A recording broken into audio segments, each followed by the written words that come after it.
Bonjour à toutes et à tous, ravis de vous retrouver pour votre magazine mensuel en société. Ce mois-ci, nous nous intéressons au logement étudiant dans l'Indre. Avec l'orientation, c'est l'une des principales préoccupations des étudiants et de leurs familles. Alors comment s'y retrouver, à qui s'adresser, quelle offre de logement dans le département? C'est le tour d'horizon que nous allons tenter de faire avec nos invités d'aujourd'hui. Marie-Charlotte Lecaroux, bonjour. Bonjour. Vous êtes directrice générale adjointe de l'OPAC de l'Indre. Merci beaucoup d'être parmi nous aujourd'hui. Et face à vous, Valentin Riboton, bonjour. Bonjour. Vous êtes responsable relations de service à la CAF de l'Indre. Merci d'être présent. La première question, elle est pour vous, Marie-Charlotte Lecaroux. Alors malheureusement, les villes du département de l'Indre ne font pas partie du top 10 des villes françaises étudiantes. Et pourtant, des étudiants dans le département, il y en a. Bien sûr qu'il y en a. Il y a une offre de formation qui est quand même importante, avec 2 villes majoritairement qui accueillent ces offres, qui sont Issoudun et Châteauroux. Et c'est là-dessus que vous êtes, sur ces villes que vous êtes implantés. Et bien sûr, c'est sur ces villes que l'on propose du logement étudiant. On a commencé à en parler un petit peu. L'OPAC de l'Indre, on le rappelle, premier bailleur social du département. Vous avez près de 10 000 logements. Donc évidemment, vos services s'adressent aussi aux étudiants. Bien sûr, nos services s'adressent aux étudiants. L'objectif est de loger tout le monde et offrir des logements pour les étudiants, et y compris ceux qui viennent de départements extérieurs. C'est important et ils peuvent trouver parmi notre parc des réponses adaptées à leurs besoins. Valentin Riboton, le public étudiant, c'est un public qui dispose de moyens plutôt modestes, on va dire, et qui, à ce titre, peut bénéficier d'aide de la CAF, qui est un interlocuteur privilégié sur ces questions. Oui, nous, on accueille forcément les étudiants beaucoup sur la période estivale qui arrive. Donc l'aide principale va être l'allocation d'aide au logement, d'aide personnalisée au logement. Bien sûr, il faut faire la demande, comme toute prestation majoritaire, on va dire. Du coup, nos partenaires peuvent faire des demandes également pour leurs locataires. Et puis on a à disposition d'autres aides qui peuvent s'adapter si par exemple l'étudiant est salarié, je pense à la prime d'activité, ou si l'étudiant a des enfants à charge, il y a peut-être des droits connexes qui peuvent s'ajouter.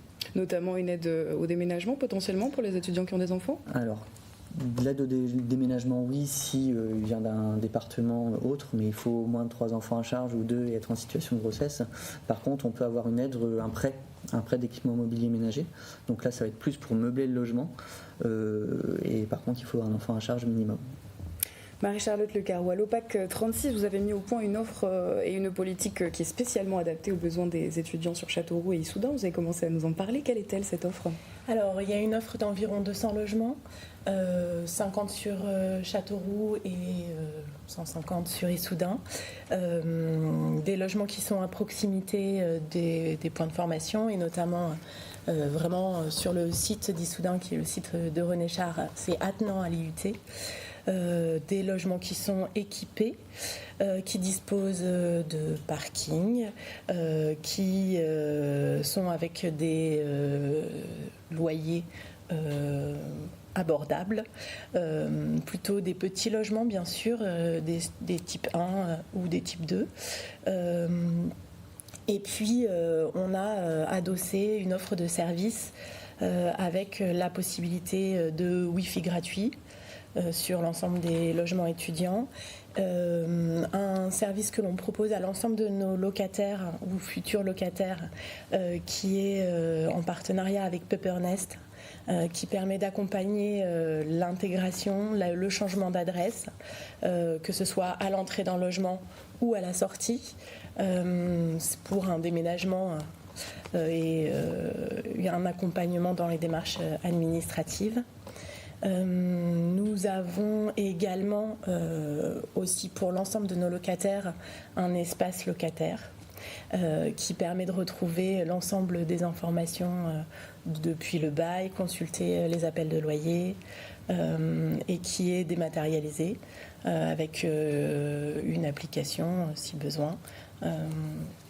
Je pense vraiment que l'objectif, c'est de proposer un environnement qui soit sécurisant et le plus adapté possible à la situation des étudiants. Il est courant qu'un garant soit nécessaire pour conclure un contrat de location. Alors parfois, le plus souvent, les étudiants font appel à un proche, aux parents, mais quand c'est pas possible, il y a des dispositifs qui existent, je pense notamment à Visal.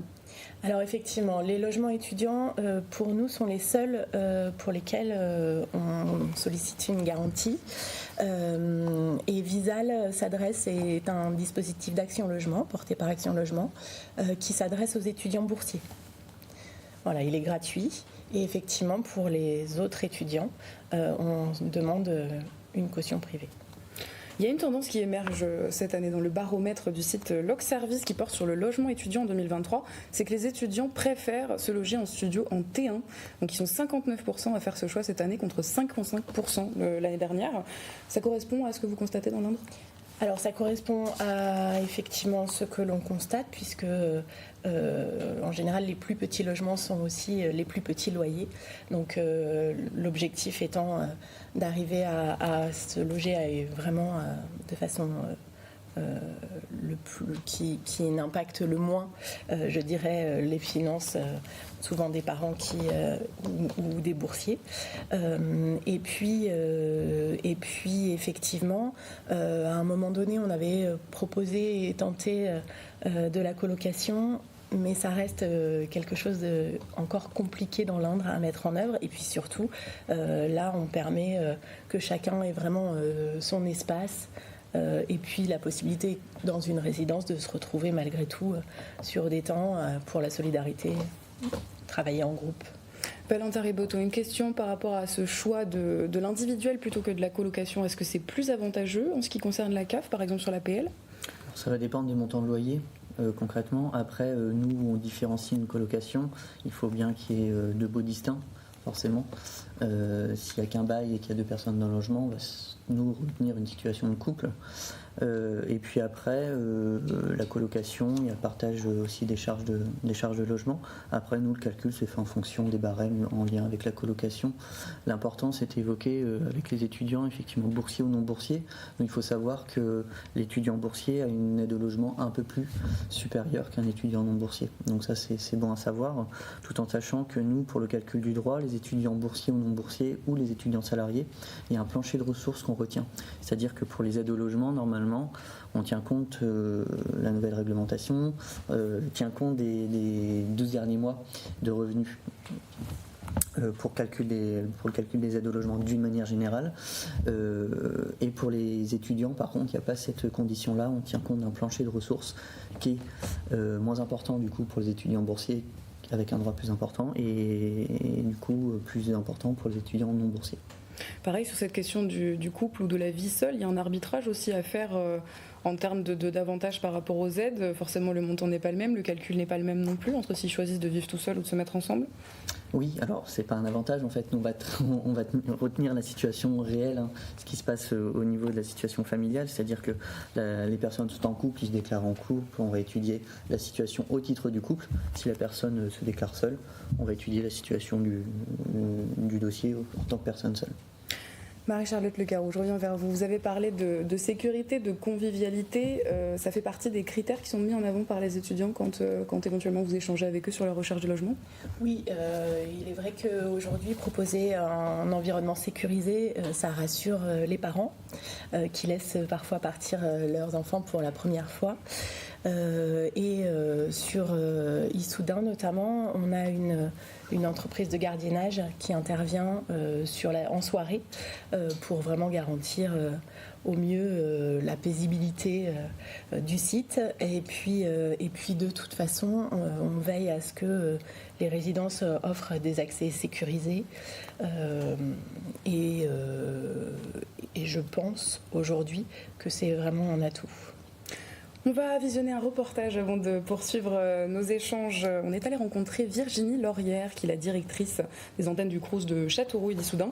Et on a échangé ensemble justement sur ce choix entre l'individuel et le collectif en allant visiter la résidence Crous Charlemagne qui est située à Châteauroux et les nombreux avantages qu'elle propose. Regardez.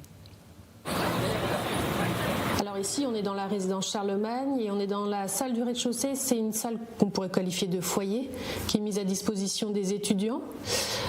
Souvent, elle est gérée par un étudiant qu'on recrute chaque année en CDD, une personne qui est chargée de créer du lien entre les résidents. Surtout pour ceux qui arrivent en première année, ils sont parfois perdus, ils connaissent personne. Donc cette personne qui est recrutée, elle vit dans la résidence depuis au moins un an, donc elle sait comment ça fonctionne, elle connaît le campus et elle va frapper aux portes, se présenter, proposer des soirées jeux, des soirées découvertes de la ville, enfin en fonction de ce qu'ils ont envie de faire aussi. Ça fait au moins 5-6 ans qu'on fait ça, alors parfois c'est des services civiques, parfois c'est des CDD, ça dépend du support qu'on choisit, mais on a constaté que ça permettait de créer une bonne ambiance dans la résidence et puis d'aider aussi les plus timides à rencontrer les autres. C'est une politique académique. Toutes les résidences du Crous de l'Académie d'Orléans-Tours recrutent comme ça des jeunes pour créer du lien. Ça permet aux étudiants de commencer leur autonomie, de découvrir ce que c'est que d'être autonome et de se gérer, tout en étant dans un cadre quand même relativement sécurisant, puisqu'ils ne sont pas anonymes sur un grand campus, ils ne sont pas anonymes dans une grande résidence. Nous, on connaît bien nos locataires, on est capable de voir s'ils vont bien, s'ils ne vont pas bien, de prendre de leurs nouvelles. Donc ça permet de rassurer les familles, ce qui est très important, et puis ça permet aux étudiants de se lancer dans la vie. On a des loyers modérés. Par exemple, pour un studio ici à Charlemagne, c'est 383 €. Et ça ouvre droit à de l'APL. Et donc, pour un boursier, il peut déduire 217 € d'APL. Donc, c'est quelque chose qui a du sens. Après, il y a une idée reçue qui est largement répandue, malheureusement, c'est que les résidences seraient réservées aux étudiants boursiers, ce qui n'est pas le cas. La résidence est ouverte à tous les étudiants et on se rend compte chaque année qu'on héberge à peu près un tiers de non-boursiers. Il y a 42 places, donc ça fait 27 studios et 8 et 2 qu'on peut louer en colocation ou seul, si on a envie. Ce sont des logements meublés, donc ça c'est compris, la Wi-Fi, l'eau, il n'y a pas de régularisation de charges à la sortie, donc ils savent qu'ils ont ça à payer et ensuite, ce qui reste, ils font ce qu'ils veulent avec, quoi. Ils vivent leur vie d'étudiant. Là, ils ont jusqu'au 12 juin pour faire une demande ou la modifier, parce que Parcoursup prend des premières réponses, donc ils peuvent encore changer leur vœu pour faire un vœu dans une autre ville ou dans une autre académie.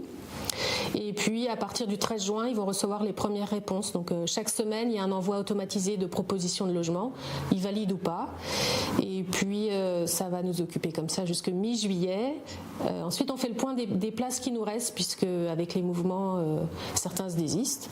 Et là, c'est ce qu'on pourrait appeler une liste d'attente. Donc les jeunes s'inscrivent sur le site messervicesétudiants.gouv.fr. Et puis nous ensuite, en fonction des places qui nous restent, on leur propose des logements. Ça fait 2 ans qu'il y a ces 4 vagues successives. Auparavant, il y avait ce qu'on appelle dans notre jargon un tour principal, où il y avait un envoi massif de propositions et les jeunes validaient ou pas. Et ensuite, on passait dans la phase complémentaire.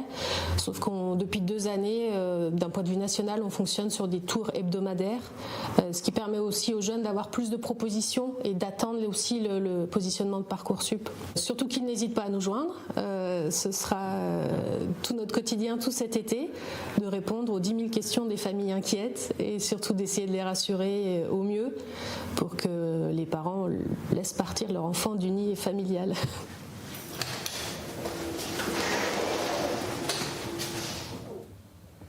Et nous sommes de retour sur le plateau dans Société. Merci de votre fidélité. Si vous nous rejoignez, nous sommes en compagnie de Marie-Charlotte Lecaroux, directrice générale adjointe de l'OPAC de l'Indre, et Valentin Riboton, responsable relations service à la CAF de l'Indre. Marie-Charlotte Lecaroux, cette envie de l'indépendance, c'est typique du public étudiant. Bien sûr, je pense que c'est même typique du départ pour partir en études. Par contre, c'est ce que soulignait la responsable du Crous, il y a quand même une attente des familles que ça se fasse dans de bonnes conditions. J'ai évoqué tout à l'heure les éléments de sécurité, mais on a aussi développé une véritable proximité, tant dans l'accompagnement, parce que finalement, envie d'indépendance, c'est une chose, mais se confronter pour la première fois parfois à faire une demande de logement, une demande d'APL, trouver le bon endroit, étudier les différentes propositions qui sont celles du territoire.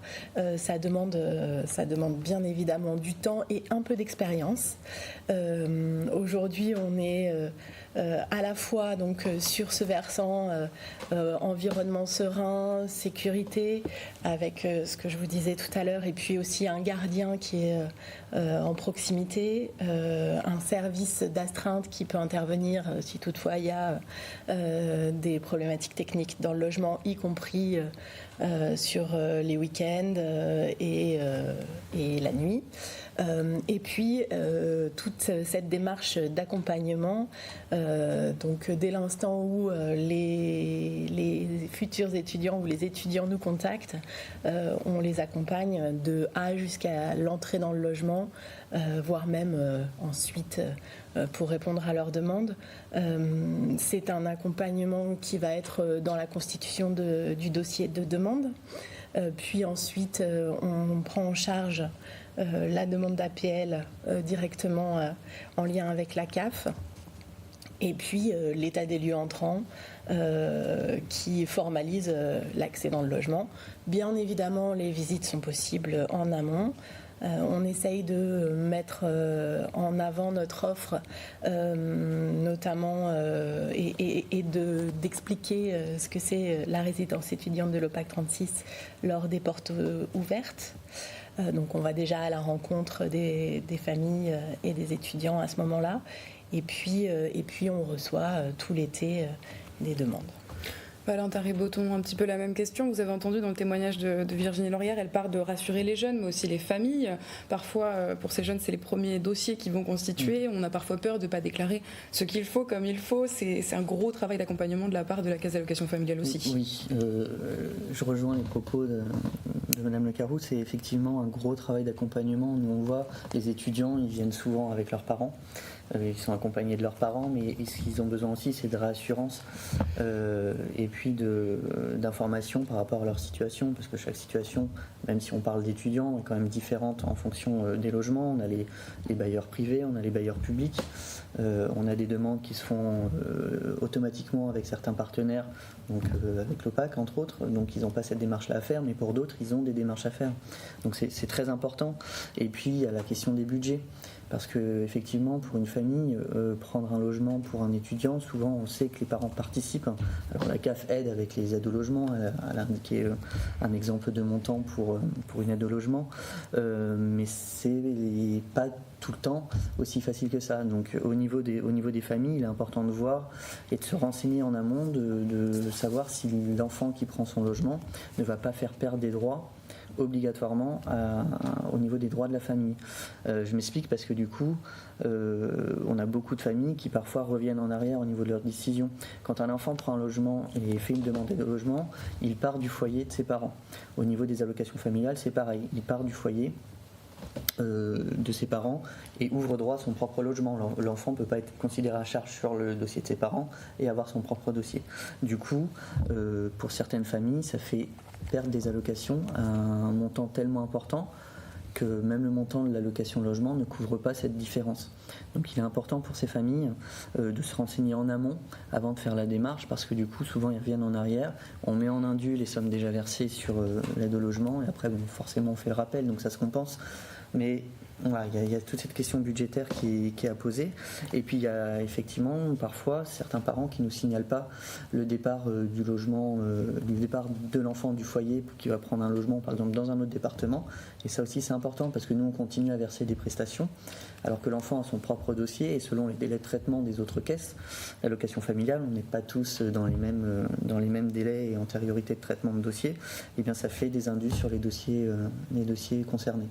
Donc il y a vraiment ce besoin d'accompagnement, de démarche à faire en amont, venir se renseigner.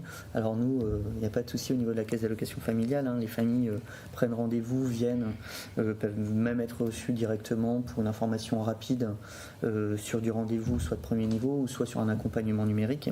Et puis je pense aussi à tous nos partenaires d'accueil qui sont les France Services qui peuvent également aider, accompagner sur les démarches en ligne pour tout ce qui est bailleurs privés ou simplement une information de suivi de dossier. Donc ça c'est important, il y a le gros volet accompagnement et renseignement en amont pour rassurer les familles, parce que comme vous le disiez, c'est un peu la première démarche que fait un étudiant, donc c'est une première autonomie, et c'est pas simple parce que on sait que les démarches sont parfois pas très claires, pas tout le temps comprises, et il faut qu'on puisse répondre pour assurer au mieux ces familles. Et vous allez aussi à la rencontre de ces étudiants. Il vous arrive de participer à des salons spécifiquement pour pouvoir rencontrer ces jeunes? Alors l'année dernière, effectivement, à la rentrée 2022, on est intervenu auprès de l'UT de Châteauroux et l'UT d'Issoudun pour accompagner les étudiants dans leur démarche ou avoir une réponse à leurs questions. Donc ça a été déployé par l'UT de Châteauroux et Issoudun, donc c'était vraiment une action qui a été très très bien menée. Nous on a apprécié y participer, on a surtout eu ce grand sentiment d'utilité qui est propre à nos services et qui permet de pouvoir aller à la rencontre des publics et puis pouvoir répondre autant que possible à leurs besoins, et ça c'était vraiment une bonne initiative. J'espère qu'elle sera renouvelée à la rentrée 2023 pour qu'on puisse faire la même opération et puis répondre aux besoins des étudiants. Je rebondis sur ce grand sentiment d'utilité dont parlait M. Riboton, Marie-Charlotte Lecaroux. Vos dossiers de demande de logement, ils sont distribués par exemple à l'IUT du coup de l'Indre qui est à Issoudun pour une résidence qui est juste à côté. Oui, tout à fait. Alors les dossiers sont distribués format papier, donc sont disponibles. On peut aussi bien sûr faire une demande en ligne. Il suffit d'aller sur le site de l'OPAC 36. Dans la rubrique Devenez locataire, il y a un onglet spécifique pour les étudiants et ils retrouveront toutes les démarches à faire et puis également des propositions de logements avec des annonces, des photos, les montants des loyers. Voilà, on parlait de loyer abordable, on est entre 230 et 350 en termes de loyer. Donc effectivement, selon la typologie, je pense qu'il y a une grande possibilité de trouver des logements aujourd'hui. Et puis si toutefois il n'y avait plus d'offres pour les logements étudiants, le parc de l'OPAC permet également aux jeunes de moins de 30 ans de prétendre à un logement social, et on peut trouver des offres bien évidemment sur l'ensemble du parc. Ce qu'on constate aujourd'hui à l'occasion de nos échanges, c'est qu'il y a des synergies entre les différentes structures qui fonctionnent bien, la Caisse d'allocation familiale, l'OPAC, Action Logement également. Vous avez des activités qui se recoupent et qui permettent une facilité aussi d'accès pour ces jeunes qui potentiellement arrivent de loin et ne connaissent pas bien le territoire. Oui, et puis c'est très important de connaître les dispositifs des uns des autres pour qu'on puisse orienter au mieux ces publics-là, pour qu'on puisse répondre à leurs questions et à leurs besoins en fonction de leur thématique et les problèmes qu'ils se posent. C'est vrai qu'on a aussi des échanges, on en parle un peu tout à l'heure, sur la démarche en ligne d'aide au logement. Donc quand l'étudiant prend un logement auprès de l'OPAC, c'est l'OPAC qui se charge de faire la demande d'aide au logement pour le compte de l'étudiant, et nous ça nous est transmis informatiquement et ça permet une sécurité des informations et puis une fiabilisation aussi des données, ce qui nous permet de traiter nous assez rapidement les demandes derrière et de lancer le dispositif d'APL directement. C'est vrai que dans le département c'est vraiment plutôt fluide ce parcours d'intégration dans le logement des étudiants. Et puis sur l'APL, effectivement, il y a besoin d'expliquer parce que le traitement sera différent selon effectivement le bailleur. Nous, bailleurs publics, on perçoit directement l'APL et donc on ne sollicite le paiement que du loyer résiduel, c'est-à-dire le loyer moins l'APL, loyer chargé. Et puis, ce qui n'est pas forcément la même chose pour les privés. Et ça demande un peu d'explication, un peu de pédagogie aussi pour comprendre comment fonctionne chaque dispositif. Valentin Riboton, à quelle période est-il opportun de faire un premier bilan, par exemple avec la CAF en vue d'une rentrée en septembre? Là, les réponses de Parcoursup sont tombées hier, donc ça va s'accélérer, ça va aller très vite jusqu'à la rentrée. À quel moment est-ce qu'il est judicieux de faire ça? Alors, il est opportun de faire déjà des venir nous rencontrer ou demander des informations dès lors qu'on a la réponse du choix où l'enfant va prendre son logement. Du coup, dès juin, juillet, août, les derniers souvent sont août, voire même début de septembre. Et ce qui est important de savoir, c'est que la réglementation au niveau de la CAF fait que le droit s'ouvre le mois suivant l'entrée dans le logement. Donc plus tôt la démarche est effectuée, quand on sait que peut y avoir des délais de traitement assez longs pour certaines CAF, pour le département de Landes ça va, c'est tout à fait raisonnable, mais dès lors qu'on sait, voilà, il faut venir. Et puis que j'expliquais tout à l'heure aussi l'impact sur le dossier des parents, là aussi c'est important de se renseigner en amont, parce que du coup on va pouvoir orienter et inciter au mieux les familles pour pouvoir faire valoir leurs droits correctement.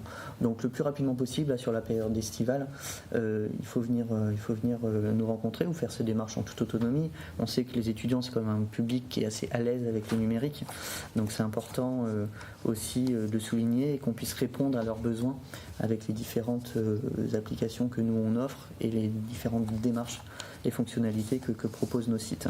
À savoir également que sur le site de CAF.fr, je pense à certains étudiants qui sont étrangers et qui viennent en France et dans notre département, il y a cette possibilité de traduire et d'avoir la traduction en anglais.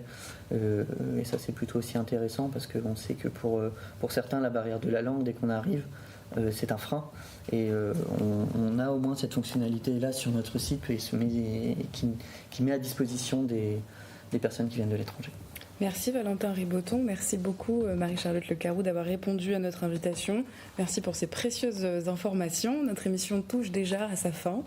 Merci également à nos téléspectateurs de nous avoir suivis. On vous souhaite un excellent week-end. À bientôt sur Bip TV.